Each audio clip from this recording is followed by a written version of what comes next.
Hello friends, நம்ம Indian constitution பார்த்துட்ருக்கோம். Polity கிளாஸில் இந்தியன் கான்ஸ்டியூஷன் பார்த்துட்ருக்கோம். 6th 9th என்னென்ன லெசன்ஸ் இருந்துச்சுன்னு பார்த்தோம். இப்போ 10th ஸ்டாண்டர்டில் இருக்கிற இந்தியன் கான்ஸ்டியூஷன் லெசன் பற்றி தான் பார்க்க போகிறோம். ஓகேங்களா? நம்ம ஆல்ரெடி பார்த்துருக்கோம். கான்ஸ்டியூஷன்னா என்ன, அரசியல் அமைப்பு என்றால் என்ன, நம்மளுக்கு தேவையான அடிப்படை விதிகள், கொள்கைகள், அதை உருவாக்கி அதை ஆவணப்படுத்துவதோடு குடிமக்களோட உரிமைகள், கடமைகள் என்னென்ன அப்படின்னு சொல்கிறது தான் அரசியல் அமைப்பு. ஓகேங்களா? Authentic document containing basic ideas, principles, laws and duties. ஓகேவா? இது என்னன்னு சொல்கிறாங்க அப்படின்னா வெஹிக்கல் ஆஃப் நேஷன்ஸ் ப்ராக்ரஸ்ன்னு சொல்கிறாங்க. ஒரு நாட்டின் முன்னேற்றத்துக்கு அச்சாணியே எது அப்படின்னா அரசியல் அமைப்பு தான் அப்படின்னு சொல்கிறாங்க. ஓகேங்களா? அரசியல் அமைப்பை யாருக்கிட்டேருந்து எடுத்துக்கிட்டோம் அப்படின்னா யூஎஸ்ஏ தான் ஃபஸ்ட்டு கான்செப்ட். அரசியலமைப்பு அப்படிங்கிற கான்செப்டை யார் ஃபஸ்ட்டு கொண்டு வரா அப்படின்னா USA, united states of America தான் இந்த அரசியலமைப்பு கான்செப்டை கொண்டு வராங்க. ஓகேங்களா? ஓகே, நம்ம இந்திய அரசியலமைப்பு எப்படி உருவாச்சு அப்படின்னு தான் பார்க்க போகிறோம். Making of Indian constitution. நம்ம ஆல்ரெடி கான்ஸ்டியூஷன் அசம்பிளி அப்படின்னு பார்த்துருப்போம். ஓகேங்களா? அது எதன் கீழே உருவாக்கப்படுதுன்னா கேபினட் மிஷன் பிளான், அமைச்சரவை தூதுக்குழு திட்டம். இதன் கீழே தான் கான்ஸ்டியூஷன் அசம்பிளி உருவாக்குறாங்க. இந்திய அரசியல் நிர்ணய சபையை 1946 உருவாக்குறாங்க. கிளியருங்களா? கேபினட் மிஷன் பிளான், அமைச்சரவை தூதுக்குழு திட்டத்தின் கீழ் கான்ஸ்டியூஷன் அசம்பிளி, இந்திய அரசியல் நிர்ணய சபை உருவாக்கப்படுது 1946. இவங்க தான் இந்திய அரசியல் அமைப்பை உருவாக்குறதுக்காக அமைக்கப்பட்ட குழு. ஓகேங்களா? இதில் மொத்தமாக 389 மெம்பர்ஸ் இருக்காங்க. ஓகேங்களா? 389 உறுப்பினர்கள் இருக்காங்க. இதில் 15 பேர் பெண்கள்னு ஆல்ரெடி கிளாஸஸில் பார்த்துருக்கோம். ஓகேங்களா? அந்த 389 பேர் எப்படி வந்தாங்க அப்படின்னு பார்ப்போம். 292 பேர், அதாவது 292 மெம்பர்ஸ் இதில் இருந்துன்னா ப்ராவின்சஸ்லேருந்து, மாகாண பிரதிநிதிகள். நம்ம பார்த்துருக்கலாம், சென்னை மாகாணம் பார்த்துருக்கோம், பாம்பே மாகாணம், அந்த மாதிரி பார்த்துருக்கோம் இல்லையா? அந்த மாகாணத்திலேருந்து வந்தவங்க 292 பேர். அதுவும் இல்லாமல் சுதேசி அரசுகள், பிரிட்டிஷ் அரசு கீழே சுதேசி அரசுகளாக இருந்த சுதேசி அரசுகள், அதாவது என்னன்னு சொல்லலாம், ஸ்டேட்ஸ்ன்னு சொல்லலாம், ஸ்டேட் ப்ராவின்சஸ், அங்கேருந்து 93 மெம்பர்ஸ் வந்தாங்க. ஓகேங்களா? அது இல்லாமல் சீஃப் கமிஷனர் ப்ராவின்ஸ், மாகாண முதன்மை ஆணையர்கள், அவங்க மூலிமா 3 பேர் வந்தாங்க. பலுச்சிஸ்தான்லேருந்து ஒருத்தர். ஓகேவா? இந்த மாதிரி பிரிவு 292 + 93 + 3 + 1 389 மெம்பர்ஸ் இப்படி தான் தேர்ந்தெடுக்கப்படுகிறார்கள். ஓகேங்களா? இது கிளியராக பார்த்துக்கோங்க. இதில் நம்ம 15 மெம்பர்ஸ் லேடிஸாக இருந்தாங்க அப்படின்னு நம்ம பார்த்துருக்கோம். ஓகே, இந்த கான்ஸ்டியூஷன் அசம்பிளியோட ஃபஸ்ட்டு டெம்பரரி பிரசிடெண்ட்டாக யார், தற்காலிக தலைவராக சச்சிதானந்த சின்ஹாவை போடுறாங்க. அவர் இறந்ததுக்கப்புறம் பிரசிடெண்ட்டாக யார் எலெக்ட் பண்ணுறாங்க அப்படின்னா ராஜேந்திர பிரசாத். ஓகேங்களா? அவர் டெம்பரரி பிரசிடெண்ட் தான். ஆனால் யார் பிரசிடெண்ட்டு கேட்டால் நீங்கள் ராஜேந்திர பிரசாத்தை தான் டிக் பண்ணணும். ஓகேவா? நம்ம ஆல்ரெடி கிளாஸஸில் பார்த்துருக்கோம். என்ன அப்படின்னா அட்வைசராக யார் இருந்தாங்க, BN ராவ். ஆலோசகராக BN ராவ் இருந்தார். ஓகேங்களா? வைஸ் பிரசிடெண்ட்டாக HC முகர்ஜி, VT கிருஷ்ணமாச்சாரி. ஓகேங்களா? முகர்ஜி, கிருஷ்ணமாச்சாரி, இவங்க 2 பேருமே துணைத் தலைவர்களாக இருந்தாங்க. கிளியரா? நம்ம பார்த்தோம், என்ன பார்த்தோம், மேக்கிங் ஆஃப் இந்தியன் கான்ஸ்டியூஷனில் கான்ஸ்டியூஷன் அசம்பிளி கேபினட் மிஷன் பிளான்லேருந்து உருவாக்கியிருக்காங்க. அவங்க கீழே தான் உருவாக்கியிருக்காங்க 1946. இந்திய அரசியல் நிர்ணய சபை 1946 உருவாக்கப்படுது அமைச்சரவை தூதுக்குழு திட்டத்தின் கீழே. மொத்தமாக 389 மெம்பர்ஸ் இருக்காங்க. அதில் 292 ப்ராவின்சஸ்லேருந்து வந்திருக்கு, 93 ஸ்டேட்ஸ்லேருந்து, 3 சீஃப் கமிஷனர் ப்ராவின்ஸ்லேருந்து, பலுச்சிஸ்தான்லேருந்து 1. அதோட டெம்பரரி பிரசிடெண்ட், தற்காலிக தலைவர் Sachchidananda Sinha, president Rajendra Prasad. Vice president, துணைத் தலைவர்கள் யாருன்னா HC முகர்ஜி, கிருஷ்ணமாச்சாரி, VT கிருஷ்ணமாச்சாரி. இதோட ஆலோசகர் யாருன்னு பார்த்தீங்க அப்படின்னா BN ராவ். ஓகேவா? BN ராவ். ஓகே, இந்த ஃபஸ்ட்டு மீட்டிங், இதோட ஃபஸ்ட்டு மீட்டிங் எப்போ நடக்குதுன்னு பார்த்தீங்கன்னா 9th டிசம்பர் 1946 நடக்குது இதோட ஃபஸ்ட்டு மீட்டிங். அதை தொடர்ந்து 11 செஷன்ஸ், 11 அமர்வுகள் 166 நாட்கள் நடக்குது. இந்த 166 நாட்களில் கிட்டத்தட்ட 2473 அமெண்ட்மெண்ட்ஸ் ப்ரெசன்ட் பண்ணப்படுது. அதாவது இந்த திருத்தங்கள் எல்லாம் செய்யலாம் என்று கூறப்படுது. அதில் சில இது வந்து அக்செப்ட் பண்ணிக்கிட்டாங்க. நம்ம பார்த்துருக்கோம் 2000 அமெண்ட்மெண்ட்ஸ் வந்து ஓவராலாக பண்ணியிருக்காங்க அப்படின்னு பார்த்துருக்கோம். மொத்தமாக எத்தனை ப்ரெசன்ட் பண்ணப்பட்டதுன்னா, அதாவது அந்த குழு கிட்ட எடுத்துரைக்கப்பட்டது இந்த திருத்தங்கள் எல்லாம் செய்யலாம் அப்படின்னு எடுத்துரைக்கப்பட்டது எத்தனைன்னா 2473. ஓகேங்களா? மொத்தம் 11 அமர்வுகள் 166 நாட்கள் வந்து இந்த குழுவோட சபை வந்து நடந்துச்சு. ஓகே, இந்த அரசியலமைப்பு சட்டத்தை யார் எழுதுனது அப்படின்னு பார்த்தீங்கன்னா கைப்பட தான் எழுதுனது. நம்ம பார்த்துருக்கோம் ரிட்டன் ஃபார்மெட்டில் தான் நம்ம கான்ஸ்டியூஷன் இருக்குது அப்படின்னு. கேலிகிராஃபர் யார் எழுதுனதுன்னா பிரேம் பெஹாரி நரேன் ரைசடா. ஓகேங்களா? இது ரொம்ப கிளியராக எழுதிக்கோங்க. இது என்ன ஸ்லாங்கில் எழுதியிருக்கு, என்ன ஃபாண்ட்டில் எழுதியிருக்குன்னா இட்டாலி. ஓகேங்களா? ஃப்ரீ ஹேண்ட் இட்டாலியில் எழுதியிருக்காங்க. ஓகேவா? ஓகே, இதில் மொத்தமாக எத்தனை நாடுகள்லேருந்து இது எடுக்கப்பட்டது? 60 நாடுகள்லேருந்து, கிட்டத்தட்ட 60 நாடுகள்லேருந்து இந்த அரசியலமைப்பு உருவாக்கப்பட்டிருக்கு. ஓகே, நெக்ஸ்ட்டு நம்ம பார்த்துருக்கோம் இது எழுதுறதுக்காக டிராஃப்டிங் கமிட்டி அப்படின்னு ஒன்று உருவாக்குனாங்க. அதோட ஹெட் யார்? B.R. அம்பேத்கர். ஓகேங்களா? அதோட ஆலோசகராக தான் என்ன போட்டிருப்பாங்க? B.N. ராவ் வந்து போட்டிருப்பாங்க. ஓகேங்களா? ஓகே, நெக்ஸ்ட்டு பாருங்கள், சாலியன்ட் ஃபீச்சர்ஸ் ஆஃப் கான்ஸ்டியூஷன், சிறப்பு கூறுகள், அரசியலமைப்பின் சிறப்பு கூறுகள் என்னன்னு பாருங்கள். லென்த்தியஸ்ட், நீளமானது. ஓகேங்களா? இருக்கிறதுலையே நீளமான அரசியலமைப்பு எதுனா இந்திய அரசியலமைப்பு தான். அடுத்தது இது நிறைய நாடுகளிலிருந்து பெறப்பட்டது. ஓகேங்களா? borrowed from different country constitutions, கிட்டத்தட்ட 60 நாடுகள். அடுத்தது ரிஜிட் அண்ட் ஃப்ளெக்சிபிள், நெகிழும் மற்றும் நெகிழாத்தன்மை.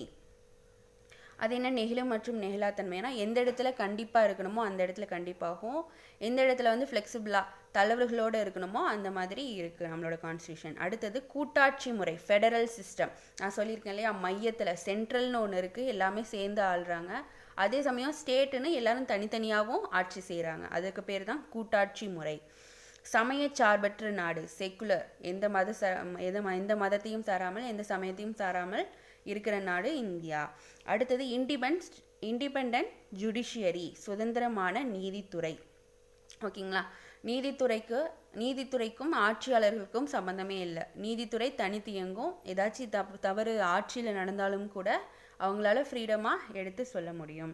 அடுத்தது யூனிவர்சல் அடல்ட் ஃப்ரான்ச்சைஸ். அப்படின்னா 18 வயசுக்கு மேலே இருக்கவங்க எல்லாத்துக்குமே வாக்குரிமை கொடுக்கப்படுது, எந்த சமய மத பாகுபாடும் இன்றி. ஓகேங்களா? அதை தான் சொல்கிறாங்க. அதே மாதிரி சிங்கிள் ஓட், அதாவது சிங்கிள் சிட்டிசன்ஷிப்னு சொல்லுவாங்க இல்லையா, ஒரு அந்த குடியுரிமை வந்து இவங்களுக்கு வழங்கப்படுது. இது எல்லாமே நம்ம கான்ஸ்டியூஷனோட சிறப்பு கூறுகள். ஓகேங்களா? ஃபஸ்ட்டு கான்ஸ்டியூஷன் என்னன்னு பார்த்தோம், அது மேக்கிங் எப்படி பண்ணாங்கன்னு பார்த்தோம், அதோட சிறப்பு கூறுகள் பார்த்தோம். ஓகேங்களா? ஓகே, அடுத்தது பாருங்கள், ப்ரீஆம்பிள், முகப்புரை. நம்ம கான்ஸ்டியூஷனோட ஃபஸ்ட்டு பக்கத்து தான் இதை சொல்கிறாங்க. ஓகேங்களா? அதை கீ டு கான்ஸ்டியூஷன் அப்படின்னு சொல்லலாம். அரசியலமைப்பின் திறவுகோலே என்ன? முகப்புரை தான். ஓகேங்களா? இதெல்லாம் நல்லா நோட் பண்ணிக்கோங்க.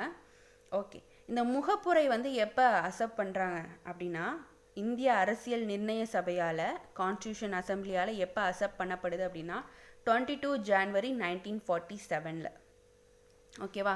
இது எங்கேருந்து எடுக்கிறாங்க அப்படின்னா, நேரு எழுதின அப்ஜெக்டிவ் ரிசல்யூஷன், குறிக்கோள் தீர்மானம், அதை பேஸ் பண்ணி தான் இந்த முகப்புரையை எடுக்கிறாங்க. ஓகேங்களா? இதையும் நோட் பண்ணிக்கோங்க. நேரு எழுதின அப்ஜெக்டிவ் ரிசல்யூஷன், குறிக்கோள் தீர்மானத்தின் பேஸ் பண்ணி தான் ப்ரீஆம்பிள் எழுதப்படுது. ஓகே, அந்த ப்ரீஆம்பிளில் முக்கியமான பிரின்சிபலாக என்னென்ன சொல்லப்படுதுன்னா, சாவரின், இறையாண்மை, சோஷியலிஸ்ட், சமத்துவம், செக்குலர், மதச்சார்பின்மை, டெமோக்ராட்டிக், மக்களாட்சி, ரிபப்ளிக், குடியரசு. இதுதான் 5 பிரின்சிபல்ஸ். இது வந்து ப்ரீஆம்பிளில் மென்ஷன் பண்ணியிருக்காங்க, முகப்புரையில் மென்ஷன் பண்ணியிருக்காங்க. ஓகேங்களா? ஓகே, ப்ரீஆம்பிளில் இன்னொன்று என்ன சொல்லியிருக்காங்க அப்படின்னா, லிபர்ட்டி, ஈக்குவாலிட்டி, ஃப்ரெட்டர்னிட்டி. ஓகேவா? இது மென்ஷன் பண்ணியிருக்கு. ஜஸ்டிஸுங்கிறதும் மென்ஷன் ஆயிருக்கு.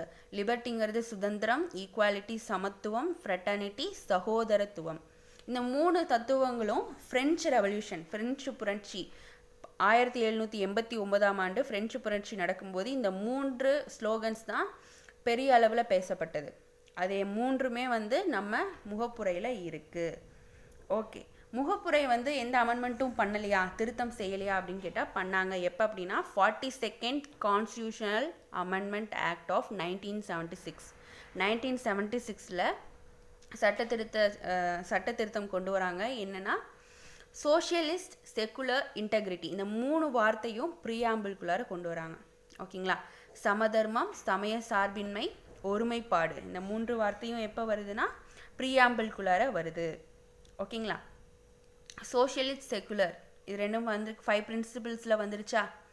ஓகே, இந்த இதை வந்து 3 வார்த்தைகளை எப்போ கொண்டு வந்தாங்கன்னா 42nd constitutional amendment act. Okay, இந்த முகப்புரை ஸ்டார்ட் ஆகிறது. ஓகேங்களா. எப்படி ஸ்டார்ட் ஆகுதுன்னு பார்த்தீங்கன்னா we the people of India. ஓகேங்களா. ஸ்டார்ட் ஆகிறது எப்படி, we the people of India, இந்திய மக்களாகிய நாம். இப்படி தான் முகப்புரை ஸ்டார்ட் ஆகுது. இதிலிருந்தே தெரியுது மக்கள்கிட்ட தான் பவர் இருக்குது. ஓகேங்களா. இந்த இந்தியன் கான்ஸ்டியூஷனே எதுலேருந்து இருக்குது, பீப்புளோட அத்தாரிட்டியிலேருந்து, மக்களோட அதிகாரத்திலிருந்து தான் உருவாக்கப்பட்டிருக்கு அப்படின்னு இதிலிருந்து தெரிய வருது. ஓகேங்களா. பிரெஞ்சு புரட்சி இது எல்லாமே நோட் பண்ணிக்கோங்க. நெக்ஸ்ட், குடியுரிமை ரொம்ப முக்கியம் இல்லையா. சிட்டிசன்ஷிப், சிட்டிசன் அப்படிங்கிற வார்த்தை எதுலேருந்து வந்திருக்குன்னா சிவிஸ். ஓகேங்களா. நம்ம ஆல்ரெடி இந்த இந்துஸ் வேலி சிவிலைசேஷனில் படிச்சிருப்போம். சிவிஸ், குடியுரிமைங்கிறது, அந்த சிட்டிசன்ஷிப்புங்கிறது சிவிஸுங்கிற வார்த்தையிலேருந்து வந்திருக்கு. இது ஒரு லத்தீன் மொழி சொல். இது என்னென்னா சிட்டி, பீப்புள் அப்படிங்கிறத குறிக்கும். ஓகேங்களா. சிட்டி, ஸ்டேட் ஆர் பீப்புளை குறிக்கும். ஓகே, இந்த சிட்டிசன்ஷிப் பற்றி எந்த ஆர்டிக்கல் சொல்லுது அப்படின்னா ஆர்டிக்கல் 5லேருந்து 11 வரைக்கும் குடியுரிமை பற்றி சொல்லுது. பார்ட் 2 பிரிவு பகுதி 2ன் கீழ் பிரிவு 5லேருந்து 11 வரைக்கும் சிட்டிசன்ஷிப் பற்றி சொல்லுது. ஓகேவா. சிட்டிசன்ஷிப் ஆக்ட்னு கொண்டு வராங்க. எப்போ 1955ல் கொண்டு வராங்க. ஓகேங்களா. அதுதான் வந்து ஸ்டாண்டர்டான ஆக்ட். பட் அதை 8 தடவை திருத்தியிருக்காங்க, 8 times amended. ஓகே, அந்த சிட்டிசன்ஷிப் ஆக்டில் 1955 அந்த ஆக்டில் என்ன சொல்கிறாங்க அப்படின்னா குடியுரிமையை பெறுதல் எப்படி, ஓகேங்களா, அதை அக்விசிஷன் பண்ணுறது எப்படி, அதை இழக்கிறதுக்கான காரணம் என்ன அப்படிங்கிறத சொல்கிறாங்க. ஓகே, ஒருத்தவங்க வந்து சிட்டிசன்ஷிப் பெறணும்னா என்னென்ன ரீசன்ஸ் இருக்குது, ஓகேங்களா, என்னென்ன ஃபேக்டர்ஸ் இருக்குது அப்படிங்கிறதையும் பார்க்கலாம். ஃபஸ்ட்டு பை பர்த், பிறப்பின் மூலமாக. நீங்கள் ஜான்வரி 26, 1950 பிறந்திருந்தாலோ அதுக்கப்புறம் பிறந்திருந்தாலோ நீங்கள் இந்திய சிட்டிசன் அப்படின்னு சொல்லுவீங்க. ஓகேங்களா. இந்த இந்திய மண்ணில் ஜான்வரி 26, 1950 இல்லை அதுக்கப்புறமோ பிறந்திருந்தா நீங்கள் இந்தியன் சிட்டிசன்ஷிப்பை வாங்க முடியும். ஓகேவா. அடுத்தது வம்சாவளி. வம்சாவளின்னு எடுத்துக்கிட்டோன்னா பை டிசன்ட் அப்படின்னா நம்ம அப்பா, ஓகேங்களா, நம்ம அப்பா நம்ம தாத்தா அந்த வம்சாவளியில் வந்தவங்க பிறந்திருந்தாங்கன்னா, நான் ஜான்வரி 26லேருந்து 26, 1950 பிறந்திருக்கணும், இல்லை அதுக்கப்புறம் பிறந்திருந்தாங்க அப்படின்னா நம்மெல்லாம் அந்த முறையில் தான் சிட்டிசன், இந்தியன் சிட்டிசன் சொல்கிறோம். ஓகேங்களா. அடுத்தது ரிஜிஸ்ட்ரேஷன், பதிவு. இது எப்படின்னா நான் வந்து ஒரு கரெக்டான அத்தாரிட்டிகிட்ட போய், கவர்மெண்ட் அத்தாரிட்டிகிட்ட போயிட்டு நான் வந்து இந்தியன் சிட்டிசன்ஷிப் வந்து வாங்கிக்கணும் அப்படின்னு வாங்கிக்கிறது. ஓகேங்களா. இது வந்து எப்போ வந்து இந்த ரிஜிஸ்ட்ரேஷன் சொல்கிறாங்க அப்படின்னா இந்தியா பாகிஸ்தான் 2ஆக பிரியும் போது யார் இந்தியாவில் இருக்கிறாங்க யார் பாகிஸ்தானில் இருக்காங்கன்னு ஒரு கணக்கெடுப்பு எடுக்கிறாங்க. அப்போ தான் வந்து என்ன ஆகுது அப்படின்னா ரிஜிஸ்டர் பண்ணிக்கணும். ஓகேங்களா. நான் வந்து இந்திய குடிமகனாக ரிஜிஸ்டர் பண்ணிக்கிறேன் அப்படின்னு முன் வந்தாங்க. ஓகேங்களா. Okay, next factor by naturalisation, by இயல்புரிமை மூலமாக. அதாவது ஃபாரினர்ஸாக இருந்துட்டு இப்போ நான் இந்தியனாக மாறணும் அப்படின்னு நினைக்கிறாங்கன்னா அவங்களும் வந்து இந்திய குடியுரிமையை பெறலாம். அது என்னன்னா கவர்மெண்ட்டுக்கு வந்து அப்ளிகேஷன் போடணும். கவர்மெண்ட் அப்ரூவல் கொடுத்தாங்க அப்படின்னா அவங்க வந்து சிட்டிசன்ஷிப்பை வாங்கிக்க முடியும். அடுத்தது இன்கார்பரேஷன் ஆஃப் டெரிட்டரி, பிரதேச இணைப்பின் போது சிட்டிசன்ஷிப் வந்து கொடுக்கப்படும். காரணம் என்னென்னா இப்போ இந்தியா வந்து நம்ம சொல்லியிருக்கோம் இந்த இதில் தான் இருக்குது, இன்னும் வேறு ஏதாச்சும் நாடுகளை கூட்டு சேர்க்கும்போது, ஓகேங்களா, அது வந்து இந்தியாவோட பகுதியாக சொல்லும்போது அங்கே இருக்கிற மக்களை வந்து இந்திய குடிமக்களாக வந்து நிர்ணயிக்கலாம். அதை தான் என்ன சொல்கிறாங்கன்னா இன்கார்பரேஷன் ஆஃப் டெரிட்டரி. ஓகேங்களா. By birth, by descent, by registration, by naturalisation, by incorporation of territory. இதன் மூலியமாக சிட்டிசன்ஷிப்பை நம்ம பெற முடியும். ஓகே, யாரெல்லாம் வந்து இந்த சிட்டிசன்ஷிப்பை வந்து இழக்கிறாங்க, காரணம் என்ன அப்படின்னு பார்த்தா ஒன்று நம்மளா வந்து திறந்துறது, வாலண்டரிலி ரினவுன்ஸ்ட். ஓகேங்களா. அடுத்தது அதர் கண்ட்ரி சிட்டிசன்ஷிப். நம்ம வேறு நாட்டில் போயிட்டு குடியுரிமை பெற்றுட்டோம் அப்படின்னா இந்திய குடியுரிமை வந்து தானாகவே கேன்சல் ஆயிரும். அடுத்தது இன்னொரு விஷயம் என்ன சொல்கிறாங்க அப்படின்னா, கவர்மெண்ட்டாக வந்து அதை வந்து என்ன சொல்கிறது, தடுத்துறது. ஓகேங்களா. உங்களுக்கு வந்து இந்திய குடியுரிமை கிடையாது அப்படின்னு கவர்மெண்ட்டாக சொல்கிறதுக்கு காரணம் என்ன இருக்குன்னா, தவறான பிரதிநிதித்துவம், ஃபால்ஸ் ரெப்ரசன்டேஷன், உண்மையை மறைத்தல். ஓகேங்களா. இயல்புரிமை மூலிமா வந்திருப்பாங்க, பட் அவங்க வந்து ஏதாச்சும் தப்பான ரெப்ரசன்டேஷன் கொடுத்துருப்பாங்க. எதிரி நாட்டோட வணிகம் செய்கிறது. ஓகேங்களா. வணிகம் செஞ்சு ஒரு 2 வருஷத்துக்கு வந்து ஜெயிலுக்கு போகிறது. இந்த மாதிரி ஏதாச்சும் தெரிய வந்துச்சு அப்படின்னா கவர்மெண்ட் வந்து இந்த சிட்டிசன்ஷிப்பை கேன்சல் பண்ண முடியும். ஓகேவா. 3 ரீசன் சொல்கிறாங்க. துரத்தல், வெளிநாட்டில் வந்து குடியுரிமை பெறுதல், அதே மாதிரி கவர்மெண்ட்டாக கேன்சல் பண்ணுறது. ஓகே, நம்ம ஃபஸ்ட்டு ப்ரீஆம்பிள் பார்த்தோம். அடுத்தது சிட்டிசன்ஷிப் எப்படி வாங்குறது, அதுக்கு இழக்கிறதுக்கான ரீசன்ஸ் என்ன அப்படின்னு பார்ப்போம். அடுத்தது முக்கியமான விஷயம் ஃபண்டமெண்டல் ரைட்ஸ், அடிப்படை உரிமைகள். ஓகேங்களா. அடிப்படை உரிமைகள் பார்ட் 3. ஓகேங்களா. பகுதி 3 கீழ் பிரிவு 12 35 வரைக்கும் ஃபண்டமெண்டல் ரைட்ஸ் பற்றி சொல்லுது. ஓகேங்களா. அதனால் இது என்னன்னு சொல்கிறாங்க அப்படின்னா மேக்னா கார்ட்டா, இந்த பார்ட் 3 ஃபுல்லாகவே என்னன்னு சொல்கிறாங்க, மேக்னா கார்ட்டா ஆஃப் இந்தியா, மகாசாசனம், இந்தியாவின் மகாசாசனம் அப்படின்னு சொல்லப்படுது. ஓகேங்களா. இதுவுமே வந்து எங்கேருந்து எடுக்கப்படுது அப்படின்னா யூஎஸ்ஏலேருந்து எடுக்கப்படுது. ஓகேங்களா. யூஎஸ்ஏவோட அரசியலமைப்பில் இருந்து எடுக்கப்பட்டதா இந்த ஃபண்டமெண்டல் ரைட்ஸ். ஓகே, இந்த மேக்னா கார்ட்டா அப்படின்னு சொல்கிறோம் இல்லையா, இந்த மேக்னா கார்ட்டா அப்படிங்கிற சொல் எதுலேருந்து வந்துச்சு அப்படின்னா, எதுலேருந்து வந்துச்சு இந்த சென்ஸ், கிங் ஜான் தான் ஃபஸ்ட்டாக இதை அறிவிக்கிறார். ஓகேங்களா. மேக்னா கார்ட்டா எதுக்காகனா ஒரு உரிமைகளை வந்து எடுத்து சொல்கிறதுக்காக ஒரு ரிட்டன் ஃபார்மேட்டில் இங்கிலாண்டை சேர்ந்த கிங் ஜான் தான் வந்து ஃபஸ்ட்டாக வெளியிடுறாரு 1215. ஓகேங்களா. அதை தான் வந்து மேக்னா கார்ட்டான்னு நம்ம இன்னுமே வந்து யூஸ் பண்ணிகிட்ருக்கோம். பார்ட் 3 வந்து இந்தியாவோட மேக்னா கார்ட்டா, இந்தியாவின் மகாசாசனம் அப்படின்னு அழைக்கப்படுது. ஓகே, இந்த அடிப்படை உரிமைகள் எதுலேருந்து எடுக்கிறாங்க அப்படின்னா யூஎஸ்ஏவோட கான்ஸ்டியூஷன்லேருந்து எடுக்கிறாங்க. ஃபஸ்ட்டு இவங்க ஃப்ரேம் பண்ணும்போது மொத்தமாக 7 ஃபண்டமெண்டல் ரைட்ஸ் இருந்துச்சு. ஓகேங்களா. இப்போது 6 தான் இருக்குது. அது என்னென்ன, அந்த இதில் என்னென்ன சொல்ல வராங்க அப்படிங்கிறத பார்க்கலாம். ஃபஸ்ட்டு ரைட் டு ஈக்குவாலிட்டி, சமத்துவ உரிமை. ஓகேங்களா. இது ஆர்டிகல் 14 ஆர்டிகல் 18 வரைக்கும் சொல்கிறாங்க. என்னென்னு பார்ப்போம். ஆர்டிகல் 14 என்ன சொல்ல வராங்கன்னா, சட்டத்திற்கு முன் அனைவரும் சமம், ஈக்விட்டி பிஃபோர் லா. சமத்துவம் தானே நம்ம பேசிகிட்டு இருக்கோம். லாக்கு முன்னாடி, சட்டத்துக்கு முன்னாடி எல்லாருமே சமம். அடுத்தது ஆர்டிகல் 15 இந்த ரிலீஜியஸ் மூவ்மெண்ட், ரிலீஜியஸாவோ இல்லை கேஸ்ட் மூலியமாவோ அந்த டிஸ்கிரிமினேஷன் பண்ணுறதை தடுக்கிறது. ஓகேங்களா. சாதி சமய வேறுபாடு பார்க்காம தடுக்கணும். ஓகேங்களா. அதுதான் ஆர்டிகல் 15. ஆர்டிகல் 16 சம வாய்ப்பளித்தல். என்ன வாய்ப்பு அப்படின்னா எல்லாத்துக்குமே, இந்த பொது வெளியில் இருக்கிற எல்லா வேலை வாய்ப்புகளும் எல்லாத்துக்கும் சமம். ஓகேங்களா. அதை தான் வந்து ஆர்டிகல் 16 சொல்கிறாங்க. ஆர்டிகல் 17 தீண்டாமையை ஒழித்தல், அபாலிஷன் ஆஃப் அன்டச்சபிலிட்டி. ஓகேங்களா. அடுத்தது article 18 abolition of titles except military and academic, பட்டங்களை நீக்குதல். அது வந்து மிலிட்ரி சார்ந்த பட்டமாகவும் கல்வி சார்ந்த பட்டமாகவும் இருக்கலாம், மற்ற எந்த பட்டமும் இருக்கக்கூடாது. இதுக்கு எக்ஸாம்பிள் சொல்லணும் அப்படின்னா நம்ம வந்து ஒரு பின்னாடி பிஎஸ்சி எம்எஸ்சி அப்படின்னு போகலாம், டாக்டர் பட்டம் போட்டுக்கலாம். ஓகேங்களா. அதே மாதிரி ஜென்ரல் மேஜர் அப்படின்னு போட்டுக்கலாம். பட் அதை தாண்டி இந்த ஜாதி சமயத்துலேயோ ஜாதி பேர்லேயோ இல்லை வேறு எந்த பட்டங்களையும் நம்ம சூட்டிக்கொள்ளக்கூடாது. அதை தான் ஆர்டிகல் 18 சொல்கிறாங்க. ஓகேங்களா. மொத்தமாக ஆர்டிகல் 14 ஆர்டிகல் 18 வரைக்கும் ரைட் டு ஈக்குவாலிட்டி, சமத்துவ உரிமை பற்றி சொல்லுது. நெக்ஸ்ட்டு பாருங்கள், ரைட் டு ஃப்ரீடம், சுதந்திர உரிமை. ஃபஸ்ட்டு ஆர்டிகல் 19 நம்ம பேச்சுரிமை சொல்கிறோம் இல்லையா, பேச்சுரிமை, அதே மாதிரி கருத்துரிமை.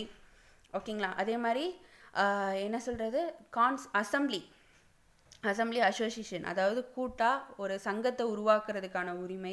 எங்கே வேணாலும் இந்தியாவில் எங்கே வேணாலும் ரெசிடென்ஸ்ன்னு சொல்கிறாங்க இல்லையா, எங்கே வேணாலும் நம்ம போய் தங்கிக்கிறதுக்கான உரிமை, எந்த தொழிலையும் செய்கிறதுக்கான உரிமை, ப்ரொஃபஷன் உரிமை எல்லாமே இதுலேருந்து கிடைக்குது, ஆர்டிகல் 19 கிடைக்குது. ஸ்பீச் பேச்சுரிமை, எக்ஸ்பிரஷன் கருத்துரிமை, அசம்பிளி அசோசியேஷன் மூவ்மெண்ட், இது எல்லாமே வந்து நம்ம போராட்டத்தை நடத்துறதுக்காகவும் ஒரு சங்கத்தை உருவாக்குறதுக்காகவும் நம்மளுக்கு உரிமை இருக்குது.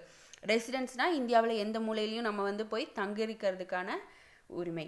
ப்ரொஃபஷன்னா நம்ம எந்த தொழிலையும் செய்யலாம், ஓகேங்களா, லீகலான எந்த தொழிலையும் செய்யலாம் அப்படிங்கிறதுக்கான உரிமை. அடுத்தது article 20, protection in respect of conviction for offences, குற்றஞ்சாட்டப்பட்ட நபர்களுக்கான உரிமை. இதை சிம்பிளாக சொல்லணும் அப்படின்னா, ஒருத்தவங்க மேலே குற்றம் சாட்டப்பட்டிருக்கு, குற்றவாளி கிடையாது, குற்றம் சாட்டப்பட்டிருக்கு அப்படின்னா அவங்களுக்கு தேவையான லீகல் ரைட்ஸை வந்து பெறுறதுக்கான உரிமை தான் ஆர்டிகல் 20. ஓகே, அடுத்தது article 21, protection of life and personal liberty. இந்த ஆர்டிகல் 20யும் ஆர்டிகல் 21 ரொம்ப ரொம்ப முக்கியம். ஏன்னா இதை வந்து பிரசிடென்ட் நினச்சா கூட கேன்சல் பண்ண முடியாது. இந்த ஆர்டிகல் 21 படி நம்ம வாழ்கிறதுக்கான உரிமை, அதே மாதிரி நம்ம தனிப்பட்ட சுதந்திரத்துக்கான உரிமை, ஓகேங்களா, ப்ரைவசின்னு சொல்கிறோம் இல்லையா, அந்த தனிப்பட்ட சுதந்திரத்துக்கான உரிமை ஆர்டிகல் 21. இதில் இன்னொன்று புதுசாக ஆட் பண்ணியிருக்கிறாங்க என்னென்னா ஆர்டிகல் 21A, எலிமெண்ட்ரி எஜுகேஷன், தொடக்க கல்வி. எல்லாத்துக்குமே வந்து ஆரம்ப கல்வியை கொடுக்கணும் அப்படின்னு ஒரு சட்டம் வந்துச்சு இல்லையா, அது வந்து ஆர்டிகல் 21A. அடுத்தது ஆர்டிகல் 22 என்னன்னா protection against arrest and detention in certain cases. சில வழக்குகளில் கைது செய்யப்பட்டு இந்த தடுப்பு காவலில் வைக்கிறதுலேருந்து எதிராக, ஓகேங்களா, நம்மளை கைது செஞ்சு தடுப்பு காவலில் வந்து வைக்காமல் இருக்கிறதுக்கான தண்டனை ஆர்டிக்கல் தான் என்ன அப்படின்னு பார்த்தீங்கன்னா article 22, protection against arrest and detention in certain cases, கைது செய்து தடுப்பு காவலில் வைப்பதற்கு எதிரான பாதுகாப்பு. ஓகேங்களா, ஆர்டிக்கல் 19லேருந்து ஆர்டிக்கல் 22 வரைக்கும் சுதந்திர உரிமை பற்றி சொல்கிறாங்க. ஓகேங்களா, ரைட் டு ஃப்ரீடம். நெக்ஸ்ட் பாருங்க, ரைட் அகைன்ஸ்ட் எக்ஸ்ப்ளாய்டேஷன், சுரண்டலுக்கு எதிரான உரிமை. இது ஆர்டிகல் 23யும் ஆர்டிகல் 24ம் சொல்லுது. ஆர்டிகல் 23 பொதுப்படையாக எல்லா மக்களுக்கும் சொல்லுது. கொத்தடிமை முறையை ஒழிக்கிறது, அதே மாதிரி கட்டாய வேலையை வந்து தடுக்கணும் அப்படிங்கிறது தான் ஆர்டிகல் 23. எல்லா மனிதர்கள் பெண்கள் எல்லாமே சொல்லப்படுது. ஆர்டிகல் 24ல் குழந்தை தொழிலாளர் முறையை தடுக்கிறத பற்றி சொல்லுது. குழந்தைகள் வந்து ஃபேக்ட்ரிஸில் ஏதாவது அபாயகரமான இடங்களில் வேலை செய்யக்கூடாது அப்படின்னு சொல்கிறது article 24. Next right to religion, சமய சார்பு உரிமை. ஃபஸ்ட்டு இதுலேயே என்ன சொல்லிடுறாங்கன்னா, நீங்கள் எந்த மதத்தை வேணாலும் ஃபாலோ பண்ணிக்கலாம், அதை பரப்பலாம், மற்றவங்களையும் ஃபாலோ பண்ண கம்பல் பண்ணக்கூடாது, சொல்லலாம். அதுதான் ஏற்கவும் பின்பற்றவும் பரப்பவும் உரிமை. எந்த மதத்தை வேணாலும் ஏற்கலாம், பின்பற்றலாம், பரப்பலாம். அதுதான் ஆர்டிகல் 25ல் சொல்லுது. ஆர்டிகல் 26ல் அந்த ரிலிஜியன் ஏதோ சமயத்தில் தேவைப்படுற நிர்வாக உரிமையும் நம்ம பண்ணிக்கலாம். டு மேனேஜ் ரிலிஜியஸ் அஃபேர்ஸ், சமய விவகாரங்களை நிர்வகிக்கும் உரிமை. ஆர்டிகல் 27ல் என்ன சொல்லுதுன்னா, இந்த ஏதோ ஒரு ரிலிஜனை நம்ம ஃபாலோ பண்ணுறோம், அதை பரப்புறதுக்கு நம்ம எந்த வரியும் கட்ட தேவையில்லை. ஓகேங்களா, அந்த மதத்தையோ இல்லை சமயத்தையோ பரப்புறதுக்கு எந்த வரியும் கட்ட தேவையில்லை அப்படின்னு சொல்கிறது என்னது ஆர்டிகல் 27. ஆர்டிகல் 28ல் என்ன சொல்கிறாங்க அப்படின்னா, இப்போ சப்போஸ் அந்த ஒரு கல்வி நிறுவனத்தில் ஒரு எஜுகேஷ்னல் இன்ஸ்டிடியூஷன் வந்து ரிலீஜியஸ் பேஸ்டாக இருக்குதுன்னு வச்சுக்கோங்களேன். ஒரு ஹிந்து ரிலிஜியனாக இருக்கட்டும், கிறிஸ்டியன் ரிலிஜியனாக இருக்கட்டும், எந்த ஒரு ரிலிஜியனாக பேஸ்டாக இருந்தாலும் அங்கே நடக்கிற ஒரு ரிலீஜியஸ் ஃபங்க்ஷன், ஓகேங்களா, ஒரு கூட்டமாக இருக்கலாம், அதே மாதிரி ஒரு வழிபாடாக இருக்கலாம், அதில் கலந்து கொள்றதும் கொள்ளாததும் நம்மளோட விருப்பம். ஓகேங்களா, அதில் கண்டிப்பாக கலந்துக்கிட்டு ஆகணும் அப்படின்னு யாருமே சொல்ல முடியாது. அதை சொல்கிறது என்னது ஆர்டிக்கல் 28. ஓகே, ஆர்டிக்கல் 25லேருந்து ஆர்டிக்கல் 28 வரைக்கும் சமய சார்பு உரிமை பற்றி சொல்லுது, ரைட் டு ரிலிஜியன். அடுத்தது கல்ச்சுரல் அண்ட் எஜுகேஷ்னல் ரைட்ஸ், கல்வி கலாச்சார உரிமை, கல்வி மற்றும் கலாச்சார உரிமை. இது ரெண்டுத்துலேயுமே ஆர்டிகல் 29 ஆர்டிகல் 30 ரெண்டுமே வந்து சிறுபான்மையினர்னு சொல்லுவோம் இல்லையா, மைனாரிட்டி குரூப், அவங்கள பற்றி தான் சொல்லுது. ஃபஸ்ட்டு ஆர்டிகல் 29ல் எழுத்து மொழி கலாச்சார பாதுகாப்பு, லாங்குவேஜ் ஸ்கிரிப்ட் கல்ச்சர், சிறுபான்மையினரோட எழுத்து மொழி கலாச்சாரம் இது எல்லாமே பாதுகாக்கிறதுக்கான உரிமை தான் என்னது ஆர்டிகல் 29. ஆர்டிகல் 30ல் அவங்களுக்கு தேவையான கல்வி நிறுவனங்களை அவங்களே உருவாக்கி அதை அவங்கள நிர்வாகம் செஞ்சுக்கலாம். அதுதான் ஆர்டிகல் 30. இது ரெண்டுமே வந்து சிறுபான்மையினருக்கு, மைனாரிட்டிஸ்க்கு. ஓகேவா? Cultural and educational rights article 29 அண்ட் 30. அடுத்தது ரைட் டு கான்ஸ்டியூஷனல் ரெமிடிஸ், அரசியல் அமைப்புக்கு உட்பட்டு தீர்வு காணும் உரிமை. ஏதோ ஒரு பிரச்சனை வருது, சொல்லியாச்சு, ஒரு ஆர்டிகல் அதாவது 5 உரிமைகளை பற்றி சொல்லியாச்சு. அந்த 5 உரிமைகளில் ஏதாச்சும் பாதிப்பு ஏற்படும் போது, அது நம்மளுக்கு கிடைக்காம பாதிப்பு ஏற்படும் போது நம்ம தீர்வு காணலாம். எப்படி? நீதிமன்றத்துக்கிட்ட போய். அதுதான் என்னன்னு சொல்லப்படுது, ஆர்டிகல் 32ல் சொல்லப்படுது. ஓகேங்களா? இதை பார்க்கறதுக்கு முன்னாடி என்ன அப்படின்னா, எப்படி வந்து ஆர்டிகல் 32 படி ஒரு நீதிமன்றம் வந்து நம்மளோட உரிமைகளை பாதுகாக்கும் அப்படின்னு பார்த்தீங்கன்னா, அவங்க வந்து நீதி பேராணை ரிலீஸ் பண்ணுவாங்க, ரிட்டுன்னு சொல்லுவோம். ஓகேங்களா? நீதி பேராணைனா என்னென்னா, ஒரு நீதிமன்றம் ஒரு ஆர்டரை வந்து கொடுக்குது, அதோட சீல் முத்திரை பதிச்சு ஒரு ஆர்டரை வந்து வெளியிடுது, யாருக்கு வேணாலும் வெளியிடலாம். ஓகேங்களா? அதைத்தான் என்னன்னு சொல்கிறாங்க, நீதி பேராணை, ரிட்டுன்னு சொல்கிறாங்க. முத்திரையுடன் நீதிமன்றத்தால் வெளியிடப்படும் கட்டளை. ஓகேங்களா? அது கட்டளை. ஓகேவா? இது எதுக்காக அப்படின்னா, நம்ம ஒரு தனி மனிதனுக்கு எதிராக ஏதாச்சும் உரிமைகள் பாதிக்கப்பட்டு அவன் கஷ்டப்பட்டான் அப்படின்னா நீதிமன்றத்துக்கிட்ட போய் முறையிட்டோம் அப்படின்னா நீதிமன்றம் வந்து அதை தடுக்கிறதுக்காக வெளியிடுறது தான் இந்த நீதி பேராணை. ஓகேங்களா? அதனால தான் என்னன்னு சொல்கிறாங்க, சுப்ரீம் கோர்ட்டை வந்து கார்டியன் ஆஃப் கான்ஸ்டிடியூஷன் அப்படின்னு சொல்கிறாங்க. ஓகேங்களா? அரசியலமைப்பின் பாதுகாவலன் யாருன்னா உச்ச நீதிமன்றம். இந்த ரிட்டை, அந்த நீதி பேராணையை யார் யார் வழங்கலாம் அப்படின்னா, சுப்ரீம் கோர்ட்டும் ஹை கோர்ட்டும் பண்ணலாம். உச்ச நீதிமன்றமும் உயர் நீதிமன்றமும் அதை வெளியிடலாம். ஓகேங்களா? இதில் இன்னொரு விஷயம் வந்து நோட் பண்ணிக்கோங்க, ஆர்டிகல் 32 படி தான் இந்த ரைட் டு கான்ஸ்டியூஷனல் ரெமிடிஸ். இந்த ஆர்டிகல் 32வை சோல் ஆஃப் த கான்ஸ்டியூஷன்னு சொல்கிறாரு யார்? பிஆர் அம்பேத்கர். ஓகேங்களா? Heart and soul of the constitution அப்படின்னு யார் சொல்கிறாரு அப்படின்னா, பிஆர் அம்பேத்கர் சொல்கிறாரு. ஆர்டிகல் 32 தான் கான்ஸ்டியூஷன், அதாவது அரசியலமைப்போட இதயமும் உயிருமானது அப்படின்னு சொல்கிறது யாருன்னா பிஆர் அம்பேத்கர். இது நோட் பண்ணிக்கோங்க. ஓகே, இந்த சுப்ரீம் கோர்ட் வந்து 5 நீதி பேராணைகளை அனுப்பும். ஓகேங்களா? எல்லாத்துக்குமே சேர்த்து 5 நீதி பேராணைகள் அந்த சுச்சுவேஷனுக்கு ஏற்ற மாதிரி இது பண்ணுறாங்க. ஓகேங்களா? அது என்னென்னு பார்ப்போம். ஹேபியஸ் கார்பஸ், ஆட்கொணர்வு நீதி பேராணை. இது என்னன்னா, நம்மளை யாரையுமே வந்து அரெஸ்ட் பண்ண, இல்லீகல் அரெஸ்ட் யாருமே பண்ண முடியாது. ஓகேங்களா? Safeguard people from illegal arrest, தேவையற்ற அந்த அரெஸ்டில் அந்த கைதுகளிலிருந்து தடுக்கிறதுக்கு இந்த ஹேபியஸ் கார்பஸ். அடுத்தது கட்டளையுறுத்தும் நீதி பேராணை, மேண்டமஸ். இது என்னன்னா, ஒரு மனுதாரர் இருக்காருன்னு சொல்லுவோம், ஒரு பெட்டிஷனர் இருக்காரு அப்படின்னா அவருக்கு தேவையான லீகல் சப்போர்ட் கவர்மெண்ட்டே கொடுக்கும். அந்த சட்டத்தை, அதாவது அந்த ஆர்டரை கொடுக்கறது என்னன்னா கட்டளையுறுத்தும் நீதி பேராணை, மேண்டமஸ். ப்ராஹிபிஷன், தடையுறுத்தும் நீதி பேராணை. அதாவது சபார்டினேட் கோர்ட்டெல்லாம் இருக்கும் இல்லையா, கீழ்மன்ற கோர்ட், நீதிமன்றமெல்லாம் இருக்கும் இல்லையா, அந்த நீதிமன்றம் வந்து அவங்களோட உரிமை, அதாவது அவங்களுக்கு எவ்வளோ பவர் இருக்கோ அதை மட்டும்தான் செய்யணும், தேவையில்லாத விஷயத்தில் ஈடுபடக்கூடாது. அதை தடை செய்கிறதுக்கான உரிமை தான் என்னென்னா ப்ராஹிபிஷன், தடையுறுத்தும் நீதி பேராணை. ஓகேங்களா? அடுத்தது செட்யூரரி, ஆவண கேட்பு பேராணை. இப்போ ஒரு கேஸ் எடுத்து செய்கிறதுக்கு நீதிமன்றத்துக்கோ இல்லை அதுக்கு தேவையான அதுக்கு சம்மந்தப்பட்ட துறைகளுக்கோ சில ஆவணங்கள், ஓகேங்களா, சில டேட்டாஸ் தேவைப்படுது அப்படின்னா அதை சப்மிட் பண்ணணும். அந்த ஆர்டரை ரிலீஸ் பண்ணுறதா என்ன அப்படின்னா ஆவண கேட்பு பேராணை. அடுத்தது குவோ வாரண்டோ, தகுதி முறை வினவும் நீதி பேராணை. இது என்ன அப்படின்னா, ஒரு பப்ளிக் ஆஃபீஸ் இருக்குது அப்படின்னா அதை யாருமே வந்து என்ன பண்ணக்கூடாது, டிஸ்டர்ப் பண்ணக்கூடாது, அதை வந்து யாருமே கைப்பற்றக்கூடாது. அதை தடுக்கிறதுக்கான பேராணை தான் என்னென்னா தகுதி முறை வினவும் நீதி பேராணை.